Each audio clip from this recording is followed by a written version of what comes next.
The home of the common Joe and the common Sally in the know, even more so than all those media talking heads.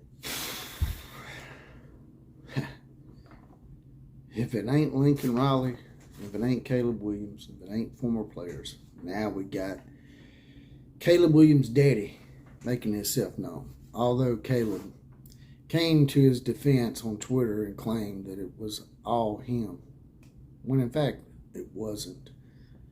All you guys got to do is just stop lying about stuff, man. Just own that shit, man. That's all you got to do. But once again, we got somebody coming out running their mouth. I mean, this is the middle of July now, and you guys can't shut up about it. Y'all want Oklahoma to move on, but you want to take your little jabs and your little backhanded comments. That's not going to happen. So, if you're going to make comments like that, Carl, then be prepared for the blowback. And be prepared for a grilling session, because that's what's about to happen. Let's start grilling.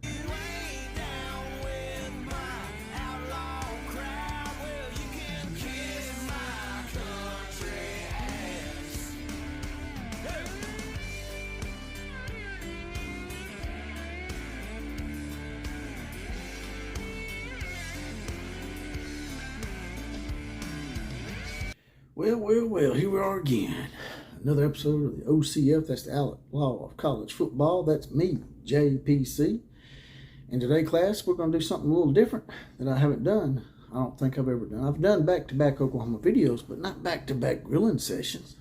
But before I get to that grilling session, I would like to give y'all a bit of good news. Y'all probably already know about this. Lewis Carter, that's right. Let's put him on that good list. That's right. Lewis Carter, linebacker from Tampa, Florida, Catholic High School, number 10 nationally ranked linebacker out of the state of Florida. Yeah, I said it twice. So I want to make sure. I think they said something about Brent Venables couldn't recruit outside of the state of Oklahoma, or maybe he can recruit Texas. Well, looks like they're wrong again. It's the famous quote from Colonel Sanders on the Water Boy. Looks like the national pundits are wrong again, because he continues to get players, not just from Texas and Oklahoma, but nationwide. That now puts Oklahoma in the top 10 nationally, according to 247 Sports, at number 10. And this guy chose, get this, he chose Oklahoma over Clemson, Florida, Auburn, and UCF. Now, USC was on the list, way down on the list. So, don't let USC fool you and say they weren't recruiting this kid, because they were.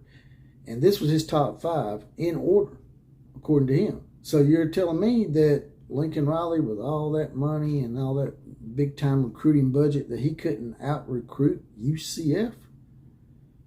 Couldn't out-recruit Mickey Mouse University down there in Orlando, Florida? Really? Damn. I mean, not only are you not the best acronym in your city, but now, speaking of UCLA, but now you got UCF out recruiting you. You got Mickey and Minnie and Goofy and all them out there getting in the top 5 of a kid's picks, and you can't even make the top 5 over UCF? Damn. That's got to suck.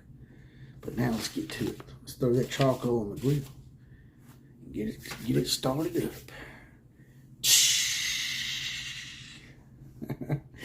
That's right. Old Carl Wiiliams said that Oklahoma's fans, that's you guys, run off Caleb Wiiliams, that and some of the former players. And now you got Caleb Wiiliams getting on here, losing his noodle on M. Farrell Sports, Mike Farrell, on Twitter, who made a comment about it. And he gets on here, Caleb Wiiliams does, and makes a comment or a tweet or something, man. It's hard to read. I mean, it looks like this kid's cage is seriously rattled, because a multitude of typos, and there's something called an edit option, Caleb. I mean, I know you can't go back and edit your botches during the football games that you played last year for Oklahoma. But this you can. Just go in there, hit that edit option, and change this. That's Babylonic, moronic crap that you got on here. Want to take this done, obviously meaning down, and then says, on why I almost stayed. That's, damn, dude. Calm your feathers before you get on Twitter. And if you do make those kind of mistakes, like I said, man, there's an edit option, man. Go back and edit that shit, man. You look like a moron. And he basically says, it was my decision. I almost stayed because of some of the players. I almost stayed because of some of the fans. And it's a bunch of horse shit. And they want to tell us that the reason why they left is because they just didn't feel wanted in the same breath. I mean, that's a little contradictory, ain't it? You got Caleb Wiiliams' daddy pulling a moving trailer up to get a Range Rover. You got Caleb Wiiliams entering the transfer portal. And you act like you're mad at Oklahoma because they go out and get Dylan Gabriel. Is basically what his daddy has been saying. Well, Oklahoma they just didn't invest the time, and they blah blah blah. They wanted Oklahoma to get in a bidding war. Oklahoma wasn't going to be in no bidding war. Brent Venables told you what he could give you. He already had offered you a deal to stay at Oklahoma. Oklahoma is one of those traditional powers that they got the money to do what needs to be done. And they were going to give Caleb what he needed to stay at Oklahoma.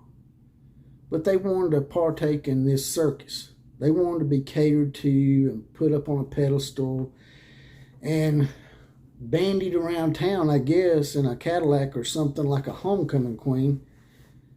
And everybody throw flowers at their feet or something. I don't know. But Oklahoma wasn't going to do that. And for Caleb Wiiliams' father to get on here and wet his diaper, quite profusely, I might add, he's probably rashing up. So Caleb might want to get one of those maids out there in Lincoln's mansion where he's got 12 bathrooms. I mean, obviously, to change that man's diaper or something, because I'm sure he's rationing up by all the crap he's been saying. Do you really expected Oklahoma to just not go out and get a quarterback if you're gonna put yourself in the transfer portal? You saying you want Oklahoma to show some dedication and some loyalty to Caleb, but y'all not showing loyalty by putting yourself in the transfer portal. I mean, it's fine. Y'all can do that. Y'all are well within your rights to go to the transfer portal. But don't expect Oklahoma not to go out and get a quarterback just in case you decide not to go to USC. Caleb Wiiliams was so good, well, that he could have stayed here and beat Dylan Gabriel out for the position. So once again, that blows your whole argument to hell. And then y'all pander about and put on this farce of a show like there might be another option other than USC and waste Wisconsin's time and other colleges' times out there, knowing good and well you've already made a deal with USC. And that's the problem I have with people like you, Carl. You want to live vicariously through your son because your career didn't work out. It's just like Tua Tagovailoa's father here when he was here at Alabama. Tua wanted to stay his senior year, and his daddy, who brought, and this is no exaggeration, about 20 to 25 people from Hawaii to come here and live in Alabama so he could make his son live out his dreams of a meal ticket. And that's what I have with a problem with a lot of these parents, man. I understand caring about your kid and looking out for their well-being, but there comes a time that you got to let that bird fly and not hold his wings for him. Let him fly on his own a little bit. Y'all just come in here and y'all see these kids as a meal ticket. That's pretty sad, considering it's your own son. Let him make his own decisions. Now, if it's a bad decision that's going to, irrevocably affect his life for years and years and years and years, that's different. But to let him pick or choose whether he wants to go to a university or to let him pick or choose whether he wants to stay is something you should let him do. You should let him decide that. But Caleb Wiiliams and Carl Wiiliams, they can't let it go, man. And I don't understand it. I'm like, you're supposed to be professionals. You're supposed to be professionals, and yet you get on these Twitters and you have these little wars with people that you supposedly look down on or say they're not good enough, because in this tweet, Mike Farrell comes back and says, hey, look, I'll be more than happy to have you on and give your side of the story and give your dad's side of the story. And Caleb Wiiliams is like, yeah, I bet you would be more than happy. Trust me, I know you would. And then he calls it, I'm not interested in one of your stupid high school interviews. Really? So what you're telling me here, Caleb, is that doing these interviews is immature and it's high school, right? But yet your head coach is out there doing these very interviews. So why don't you get with your coach and tell him to quit steering that shit up? And you won't have these former players and fans and sports media outlets calling you out. If it's so high school, then get with Lincoln Riley and tell him to quit acting like a high school student. And y'all, like I said in the last one, like I said in the other little grilling session, I said, if y'all want this shit to stop, man, quit getting on Twitter. Quit doing the interviews.